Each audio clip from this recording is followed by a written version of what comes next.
大家好，我是慧慧。核桃是我们生活中最常见的一种坚果，被人们称为长寿果。有很多人把核桃仁剥下来以后，然后把里面这层薄薄的薄膜给扔掉了。它的名字叫做分心木。有很多朋友都不知道，其实分心木也是个宝。分心木可以健脾固肾、补血活血，对失眠也有很好的辅助作用。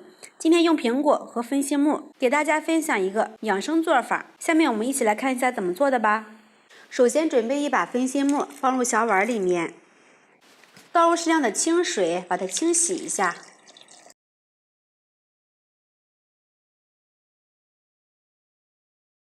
清洗干净，控水捞出。把苹果放入大碗里面，再加入适量的清水，倒入1勺食用盐，利用盐的摩擦力把苹果给它清洗一下。苹果的营养价值非常的丰富，建议女性朋友们可以多吃一些。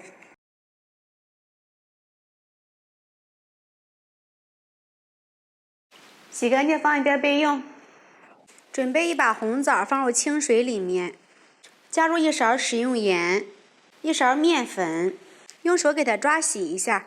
因为红枣在晾晒的过程中难免有灰尘或者脏东西，加入食用盐可以杀菌消毒。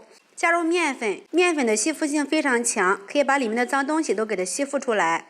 清洗干净，先给它控水捞出，再用清水多清洗2遍。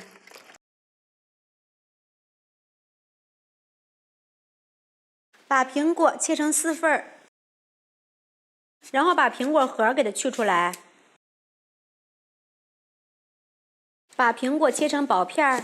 苹果的营养非常的丰富，可以防治高血压、美容养颜，促进肠胃蠕动，能够缓解烦躁的情绪，消除紧张的心情，舒缓心理压力，让情绪更加的平稳，还有降低胆固醇的功效。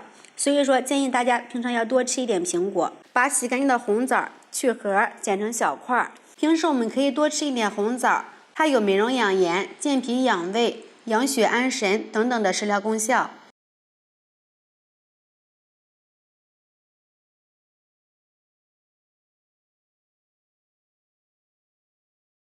准备一口砂锅，把所有的食材都倒进来，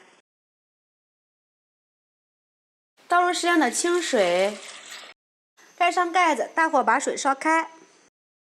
水开之后搅拌一下，放入1大块的黄冰糖，盖上盖子，开小火，再煮20分钟。时间到，打开盖子，把洗干净的枸杞放入里面，充分的搅拌均匀，再煮上1分钟。时间到就可以关火了。我们的滋补养生汤就做好了，把它盛入碗里。